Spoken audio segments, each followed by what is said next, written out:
తండ్రి అయిన దేవునికి మహిమ కలుగునుగాక. ప్రభువైన యేసుక్రీస్తు నామములో చేరువచ్చిన మీ అందరికీ నా హృదయపూర్వక వందనాలు తెలియజేస్తున్నాను. నేటి పాఠ్యాంశముగా కీర్తన గ్రంథము 103వ అధ్యాయము 13-14 వచనాలు మనం చదువుకుందాం. కీర్తన గ్రంథము 103వ అధ్యాయము 13-14 వచనాలు. తండ్రి తన కుమారుల ఎడల జాలిపడినట్లు యెహోవా తన యందు భయభక్తులు గలవారి ఎడల జాలిపడును. మనము నిర్మింపబడిన రీతి ఆయనకు తెలిసే ఉన్నది. మనము మంటివారమని ఆయన జ్ఞాపకము చేసుకొనుచున్నాడు. దేవుడు తన పరిశుద్ధ వాక్యమును మన వినికిడిలో దీవించి ఆశీర్వదించునుగాక. ఆమేన్. చదవబడిన మాట మరి 103వ కీర్తనలోని మరి 3వ భాగంగా మనం చదువుకున్నాం. పరలోకమందున దేవుని మనం ఎల్లప్పుడూ కూడా ఎందుకు స్తుతించాలి, ఆయన ఎడల మనం ఎల్లప్పుడూ కూడా కృతజ్ఞత కలిగి ఎందుకు ఉండాలి అనే సంగతిని గురించి ఈ కీర్తన వ్రాయబడింది. ఎంతగా అనుకున్నప్పుడు నా అంతరంగమున్న సమస్తమా ఆయన చేసిన మేలులలో దేనిని కూడా మరవద్దని ఈ కీర్తన అయితే కనుక ప్రారంభించాడు. ఎందుకు రాజైన దావీదు ఇంత చక్కగా దేవునికే మీరైతే కృతజ్ఞత ఎప్పుడు చెల్లించండి, ఆయన ఎడల విధేయతతో ఉండండి, ఆయన చేసిన మేలును మర్చిపోవద్దని ఎందుకు చెప్తున్నాడు అనుకున్నప్పుడు ఈరోజు మరొక మేలు, అంటే మనకు తెలియకుండానే మన బ్రతుకుల్లో దేవుడు చేసే మేలు ఎలా ఉంది అనుకున్నప్పుడు అక్కడ చదవబడిన మాట ఎలా ఉందో చూడండి. తండ్రి తన కుమారుల ఎడల జాలిపడినట్లు. సహజంగా జాలి ఎవరికి ఉంటుందట? ఈ లోకంలో అయితే కనుక చదవబడిన ఈ మాటను బట్టి ఆలోచిస్తే తల్లులకి ఎక్కువ ప్రేమ ఉంటుంది, వారే పిల్లల్ని చూస్తారనేది ఈ లోకంలో చాలామంది. కానీ ఇక్కడ చెప్పబడుతున్న మాటలోని వాస్తవం ఏంటంటే కనుక బిడ్డల ఎడల నిజంగా జాలిపడేది. తల్లికి కోపం వస్తే కొడుతుంది, పెట్టినప్పుడు పెడుతుంది, ఏదో పెట్టినా కొట్టినా తల్లి అన్నట్టుగా ఉంటుందండి, కాదనట్లేదు. కానీ భారం మోసేది మాత్రం తండ్రి అటండి. ఇక్కడైతే కనుక ఈ మాటను బట్టి మొట్టమొదటిగా మీరు తెలుసుకోవాల్సిన సత్యం, లోకంలో ఉన్న మానవులు పిల్లల ఎడల తండ్రికి జాలి ఉంటుంది. జాలి బయటికి కనపడదండి. ప్రేమ అనుకున్నప్పటికీ కనుక ఐ లవ్ యూ అని చెప్పి తీసుకోవచ్చు, జాలి పడుతున్నానని ఎవరు చెప్పరు. పిల్లల ఎడల తండ్రికి ఆ జాలి ఉంటుంది కనుకనే వారిని పెంచి పోషించడం కోసం తను 6 కాలము శ్రమించే పరిస్థితి వస్తుంది. వేకునే లేచి చాలా రాత్రి వరకు కూడా పండుకోకుండా తండ్రి ఎందుకు కష్టపడతాడు అనుకుంటే కారణం అది, నా బిడ్డలే కదా. ఇది పైకైతే కనుక ఎక్స్ప్రెస్ చేసేటట్టు ఉండదు. ఏదో తల్లిని పోగినట్టుగా లోకంలో తండ్రిని అయితే కనుక ఈరోజు ఎవరు కూడా లక్ష్యం చేయరు. కానీ ఇక్కడ దావీదైతే మాత్రం విషయం చెప్తున్నాడు. తన బిడ్డల ఎడల తండ్రి జాలి కొన్నట్లు, తన కుమారుల ఎడల తండ్రి జాలి కొన్నట్లు. ఎందుకంటే ఈ ఈక్వేషన్ ఎక్కడిది అనుకున్నప్పుడు పైకి చెప్తున్నాడు. ఆ పరలోకమందున దేవుడు కూడా తన యందు భయభక్తులు కలిగిన వారు ఎవరైతే ఉన్నారో వారి ఎడల జాలిపడను. దేవుడు మానవుల ఎడల జాలి పడుతున్నాడు అనుకుంటే ఏ బంధముతో అంటే అక్కడ చెప్తున్నాడు తండ్రి కొడుకుల బంధం. ఇది బయటికి చెప్పేది కాదు, చేసే పనులను బట్టి తను నిర్వర్తించే కార్యక్రమాలను బట్టి అర్థమవుతుంది. పిల్లలంటే ఆ తండ్రికి ఎంత ఇష్టమో అన్న సంగతి. కొట్టినా కానీ జాలితోనే రేపటి దినాన్ని వీడేమైపోతాడు. నేను ఉన్నంతసేపు ఓకే, ఒకవేళ ఇన్ కేసు నేను లేకపోతే కనుక వీడికి అంటూ ఏదో ఒక ఆధారం ఉండాలి కదా. ఓ తండ్రి అయితే కనుక బిడ్డల కొరకు ఏదైనా సంపాదించినా, ఒక ఇల్లు కట్టినా, పొలం కొన్నా, బ్యాంకులో బ్యాలెన్స్ వేసినా, ఇది తానేదో తినేద్దాం తాగేద్దామని కాదు. తండ్రి ఎప్పుడు కూడా ఉండవలసిన విధంగానే ఉండిపోతాడండి. అంత చందాల కోసం తండ్రి ఎప్పుడు కూడా ఆశపడ్డాడు. ఏదో సుఖభోగాల కోసం అయితే కనుక తండ్రి ఆశపడడం, ఏదో పిల్లల దగ్గరకు వచ్చి తన ప్రేమను చూపించి వారిని ఏదో ఆకట్టుకోవాలి, ఆకర్షించాలన్నట్టు కూడా తండ్రి ఉండదు. ఆ కష్టంలోనే తెలుస్తుంది. నిజంగానే బిడ్డలు ఏడలైతే కనుక తండ్రికి జాలి ఉన్నదా లేదనే సంగతి తను పడే కష్టాన్ని బట్టి ఉంటుంది. ఎవరో కొరకు ఆ కష్టం, తన వరకు అయితే కనుక అంత కష్టపడక్కలేదు. కానీ తండ్రి ఆ పురుషుని స్థానంలో ఎవరైతే ఉన్నారో, భర్త స్థానంలో ఎవరైతే ఉన్నారో వారు ఎందుకు కష్టపడతారు అనుకున్నప్పుడు అక్కడ చెప్తున్నాడు. కారణం తన బిడ్డల ఏళ్ళ లేదా తన కుటుంబం ఏళ్ళ తనకి జాలి ఉంటుంది.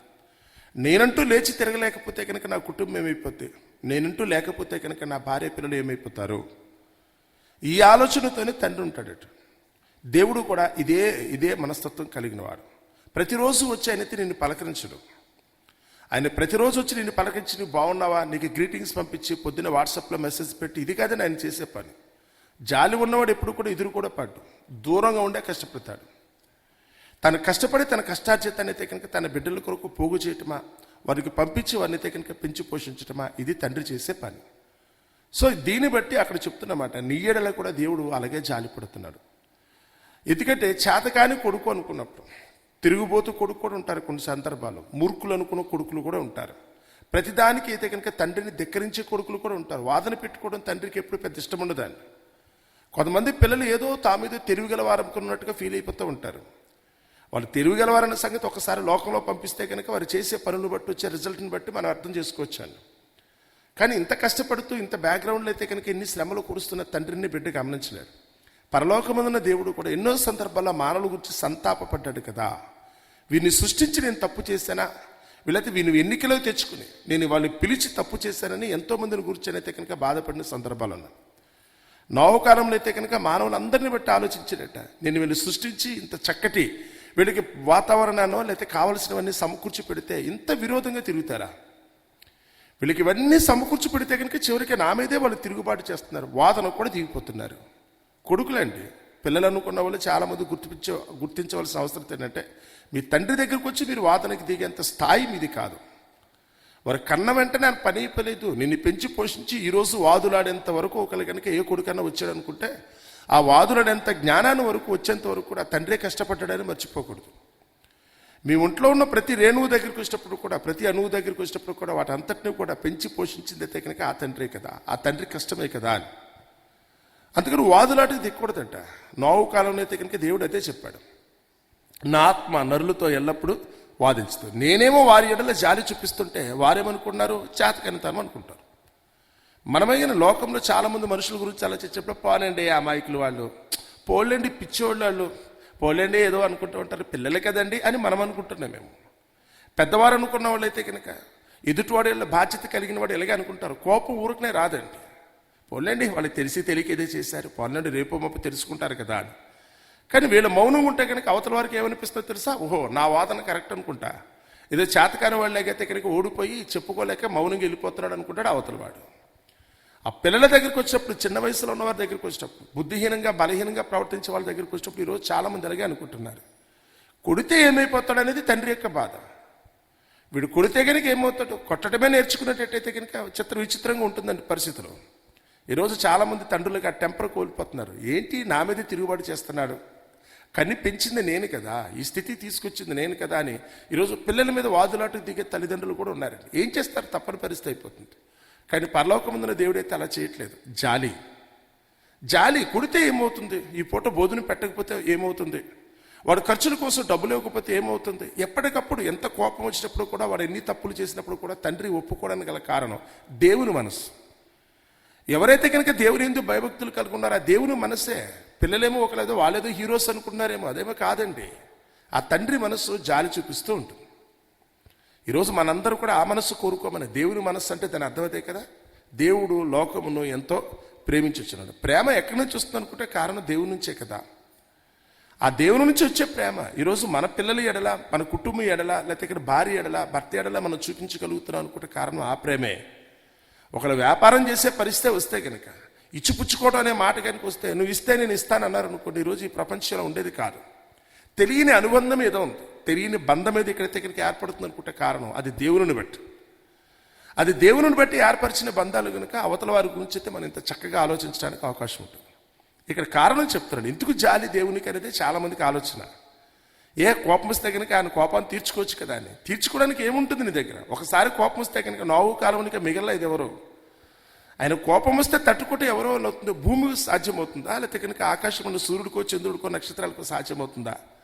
ఆయన కోపం వచ్చిన రోజున యావత్తు ఈ విశ్వం అంతటిని కూడా ఆయన అగ్నితో తగలబెట్టేస్తాను కదా అన్నాడు. మిక్కిలి వేండ్రముతో అయితే రగిలిపోయే రోజులు, కరిగిపోయే రోజులు రాబోతున్నాయి. ఉంది, దానికి తీర్పు రోజు ఉంటుంది, తొందరపడక్కలా. ఆయన అంత శక్తి కలిగిన వాడు, సృష్టించగలిగిన వాడు, చివరికి ఆ సృష్టిని కూడా నాశనం చేయగలిగిన శక్తి కలిగిన దేవుడు. కారణం ఇంతవరకు మనం ఉంటున్నాం అనుకుంటే, ఇన్ని చేయకుండా దౌర్భాగ్యమైన పనులు చేస్తూ కూడా ఇప్పటికీ లోకం ఉందనుకుంటే కారణం జాలి. దేవునికున్న జాలి. తండ్రి తన కుమారుల ఎడల జాలి పడినట్లు దేవుడు తన ఎందుకు భయభక్తులు గలవారి ఎడల జాలి పడుతున్నాడు. ఆ జాలిని బట్టే తప్పులు చేసిన వాళ్ళని తీసేయాలనే దేవుడు కూడా కోరుకున్నాడు. తప్పు చేసిన వాడిని శిక్షించాలని కూడా దేవుడు అనుకుంటున్నాడు. కానీ శిక్షించడం అని కనుక అనుకుంటే యావత్తు కోపం అంతటిని కూడా ఆయన చూపించాడనుకోండి, అందులో చెడ్డవారితో పాటు మంచి వాళ్ళు కూడా వెళ్ళిపోతారు. ఆదికాండం 18వ అధ్యాయంలో అబ్రహాము దేవునితో సంభాషించినప్పుడు ఇలాగే మాట్లాడాడు, ప్రభువా నువ్వైతే కనుక భక్తిహీనులతో పాటు నీతిమంతులను కూడా నాశనం చేస్తావా ప్రభువా? కేవలం ఒక్క నీతిమంతుల కోసం అయితే కనుక ఆ పట్టణాన్ని తగలబెట్టడానికి దేవుడైతే కనుక ఆలోచించాల్సి వచ్చింది. ఎందుకు మీనమేషాలు ఎక్కించారనుకునే పరిస్థితి వస్తే ఎందుకు ఆయన అంత ఓపిక ఎదురు చూశాడు? లోతును అక్కడి నుంచి తప్పించేంత వరకు దేవుడు ఎందుకు ఏమీ చేయకుండా మౌనంగా ఉండిపోయాడు అనుకుంటే కారణం, దోషులతో పాటు నిర్దోషి అనుకున్న ఒక వ్యక్తిని శిక్షించడం దేవునికి ఇష్టం లేదు. ఏదో మన భారతదేశపు న్యాయ సూత్రాల గురించి ఆలోచించినప్పుడు కూడా అందులో ఉంటుందట, 100 మంది దోషులు తప్పించుకున్నా పర్వాలేదు కానీ ఒక నిర్దోషి శిక్ష పడకూడదని. అది ఎంతవరకు నిజమా? మాటల వరకు ఏదో చెప్పారు, ఏదో ఒక రోజు అది అమల్లోకి రావాలనే మనం కోరుకుందాం అనుకోండి. మనుషులైతే కనుక 100 మంది దోషులు తప్పించుకున్నా పర్లేదు కానీ ఒక నిర్దోషికి మాత్రం ఏమీ కలగకూడదు. యేసుప్రభువారి దగ్గరికి వచ్చినప్పుడు క్రొత్త నిబంధనలో ఆయన ఒక మాట అంటాడు, ఏదో దుష్టుడు వచ్చి నాటిన పొలంలో అయితే కనుక కావాలనుకుంటూ చెప్పి కలుపు మొక్కలు నాటి వెళ్ళిపోయాడు. సహజంగా అయితే కనుక మనం వరి పంట వేస్తున్నాం అనుకున్నప్పుడు మనకు వరిచ్చే పంటనే ఆ మొక్కలు మాత్రం మనం నాటుతాం. కానీ తెలియకుండానే అందులో అయితే కనుక పనికి మారిన గడ్డి వేరే చెత్త వచ్చేస్తూ ఉంటుంది, కలుపు మొక్కలు వచ్చేస్తూ ఉంటాయి. ఆ కలుపులో మొక్కలు వచ్చినప్పుడు అవన్నీ కూడా చక్కగా ఒక స్థితికి వస్తాయి, సెపరేట్గా కనపడతాయి. మనకు ఉపయోగపడే మొక్కల కంటే కూడా ఇవి మాత్రం ఎక్కువ బలాన్ని తీసేసుకుంటాయి. మనం నీరు పెట్టినా ఎక్కువ తీసేసుకుంటుంది, మనమైతే ఎరువులు వేసినప్పుడు కూడా అదే ఎక్కువ తాగేస్తూ ఉంటుంది.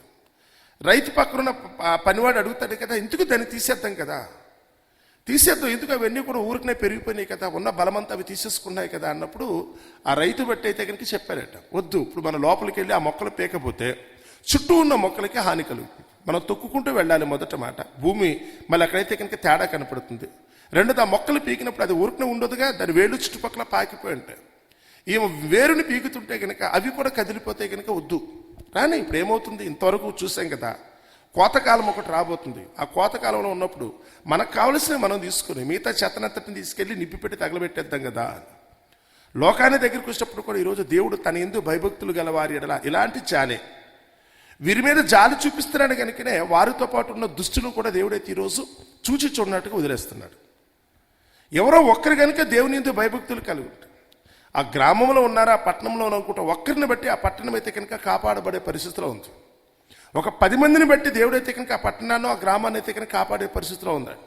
అబ్రహాము గారు దేవునితో సంభాషించినప్పుడు అదే చెప్పాడు, ఆయన బేరవాడింది కూడా అక్కడే. నీతిమంతులు ఒక 10 మంది ఉంటే కనుక ఆ సొదొమ గొమొర్రా పట్టణాన్ని తగలబెట్టకుండా వదిలేస్తావని. చాలా విస్తారమైన పట్టణాలండి, 5 పట్టణాలు ఉన్నాయంటే అక్కడ సొదొమ గొమొర్రా పక్కన 5 పట్టణాలు. అవన్నీ కూడా చాలా స్థలాన్ని ఆక్రమించినాయి. మనం వెళ్ళినప్పుడు చూసినప్పుడు చాలా పెద్ద స్థలం అది. దాని అంతటిని కూడా దేవుడు తగలబెట్టి పెద్ద లోయ కింద మార్చేశాడు. ఏదో ఒక ఉప్పు సముద్రం అన్నట్టయితే కనుక అక్కడ అంతా కూడా మారిపోయే పరిస్థితి వచ్చింది అనుకున్నప్పుడు కారణం అంత పెద్ద పట్టణాలే. కేవలం లోతు అనే ఒక వ్యక్తి అక్కడ ఉన్నందుకైతే దేవుడు సంశయించాల్సిన పరిస్థితి వచ్చింది.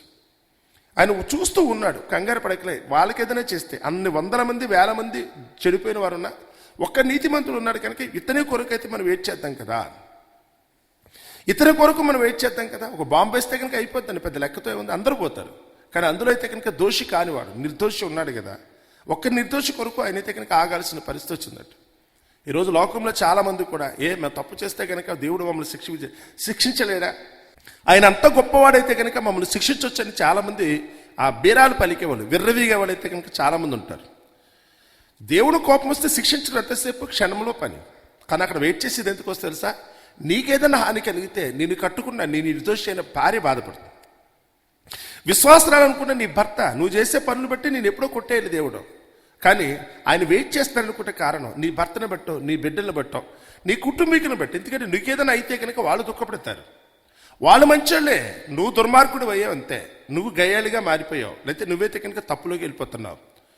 నీ పిల్లలు అనుకున్న వాళ్ళు అనుకున్నప్పుడు వాళ్ళు కూడా చేయకుండా పొరపాట్లు చేస్తే కనుక ఏమో ఆ పిల్లలకి ఏదైనా హాని కలిగితే తల్లిదండ్రులు ఏడుస్తారు కదా, లేకపోతే తల్లిదండ్రులకి ఏదైనా జరిగితే కనుక పిల్లలు అయితే కనుక ఒంటరి వాళ్ళు అయిపోతారు కదా. దేవుడు ఇలా ఆలోచిస్తూ ఉంటాడు. కొట్టడం అంటే ఎంతసేపు అండి, ఆయన చెయ్యి చేస్తే కనుక ఎంతసేపు, కోపగిస్తే కనుక ఎంతసేపు, ఎంతటి వాడైనా కానీ అయితే చిమ్మెట్టు కొట్టిన వస్త్రం వల్లే మారిపోతారు, పీసుల కింద మారిపోతారు. చెదపట్టేసిన బట్టల దగ్గరికి వచ్చినప్పుడు చూడడానికి అలా కనపడినా ఆ చేతితో పట్టుకుంటూ ఊడొచ్చేస్తూ ఉంటాయి. మనిషి బ్రతుకు కూడా అంతే, ఎంతసేపు. ఎందుకయ్యా నీకు ఇంత జాలి అని దేవుణ్ణి అడిగితే, ఒక తండ్రిని కూడా ఎందుకు నీ కొడుకు మీద అంత నీకు ప్రేమ, వాడు దొంగ అంతర్చిత చేయనిపించుకున్నాడు కదా, చేయకుండా పనులు చేస్తున్నాడు కదా, ఇన్ని చేసినప్పుడు కూడా నీ కొడుకు మీద నీకు ఎందుకు ప్రేమ అంటే కనుక అక్కడ కారణం చెప్తున్నాడు. పరలోకమందున దేవుడు చెప్పినా ఒకటే, బిడ్డలేళ్ళ ప్రేమ కలిగిన తండ్రి చెప్పిన ఇదే సమాధానం చెప్తాడు. ఏమి అనుకున్నప్పుడు 2:14 వచనం చదువుతున్నాను చూడండి. మనము నిర్మింపబడిన రీతి ఆయనకు తెలిసే ఉన్నది, మనము మంటి వారమని ఆయన జ్ఞాపకము చేసుకొనిచున్నాడు. మనం ఎలాంటి వారు అంట, మంటితో చేయబడ్డామన్న సంగతి. మట్టి మన శరీర నిర్మాణానికి ఉపయోగించిన మూల పదార్థం మట్టి.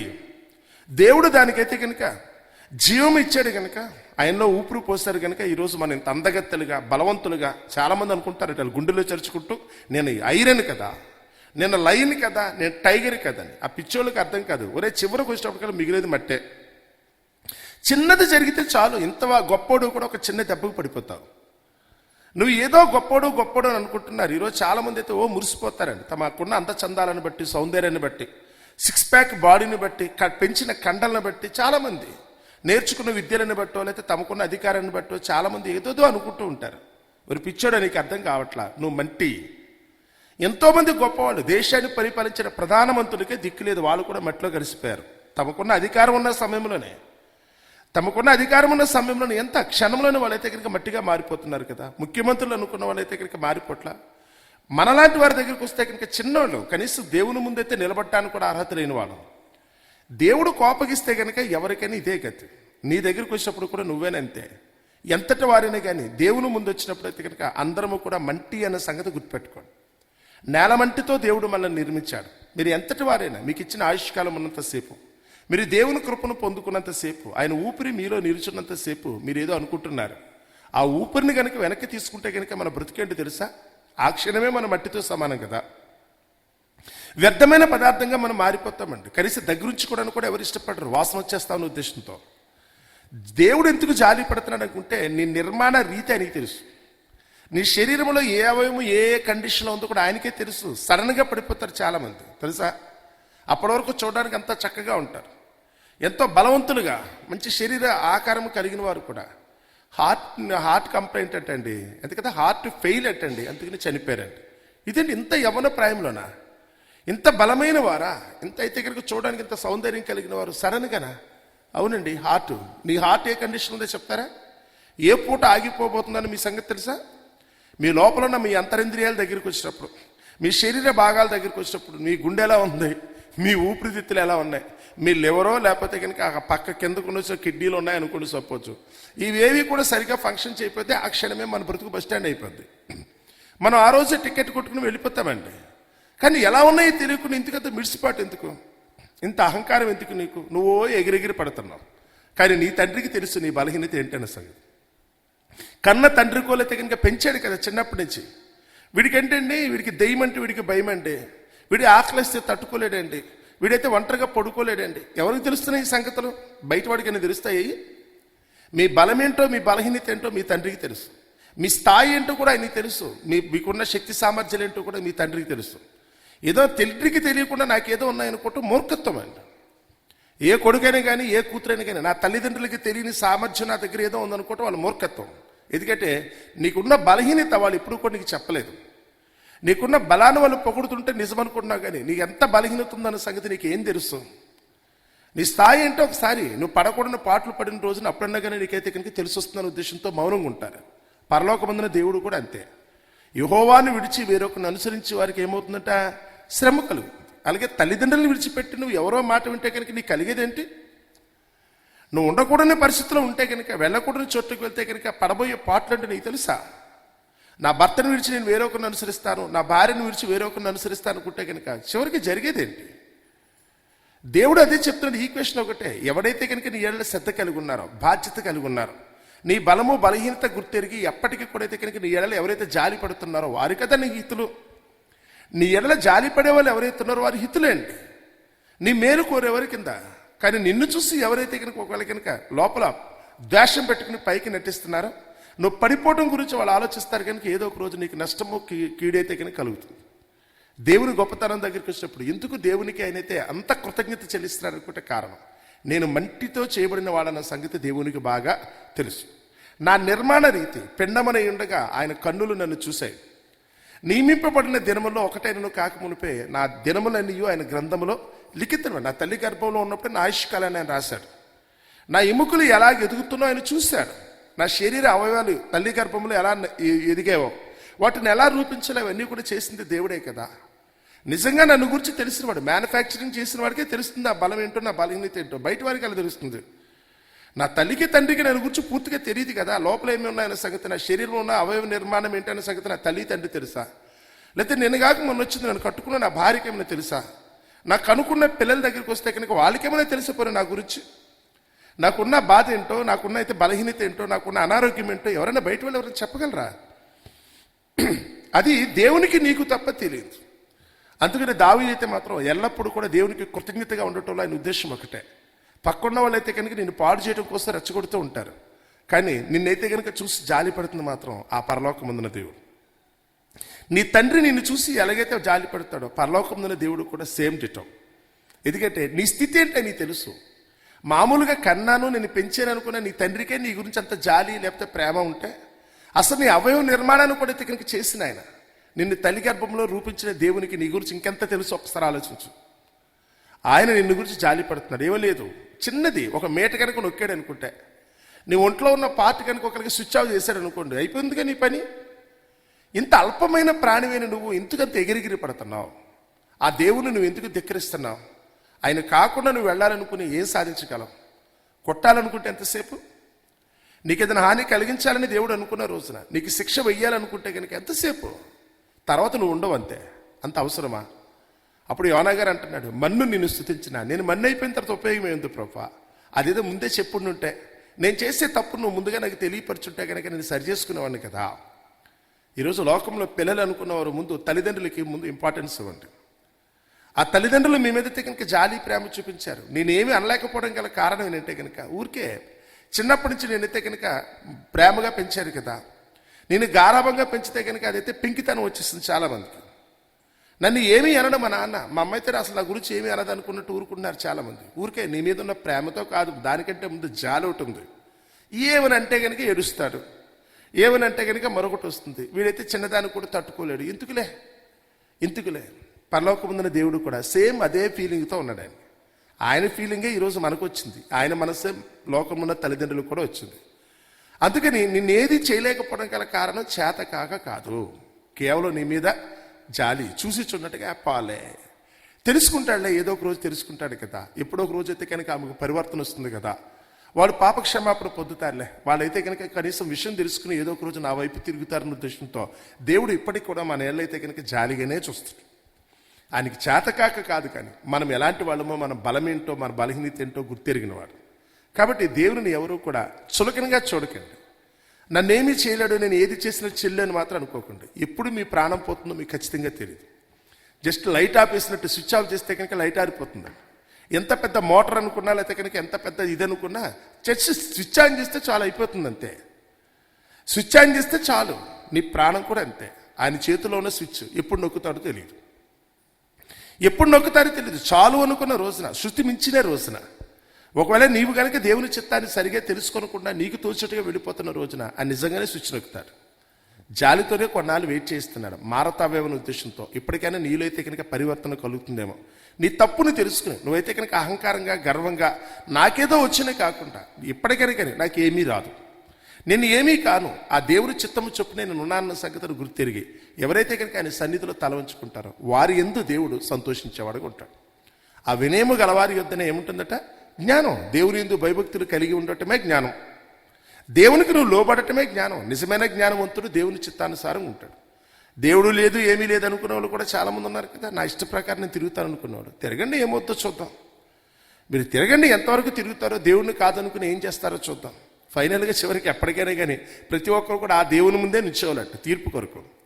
లోకంలో ఉన్నంతసేపు మనం చేసిన పనులను బట్టి, నేను చేసిన పనులు మంచివా చెడ్డవా అని వాటిని బట్టి తీర్పు పొంది అటు పరలోకమా నరకమన్న సంగతి తెలుసుకోవడం కోసం ఆయన ముందే మనం నిలబడవలసిన పరిస్థితి వస్తుంది.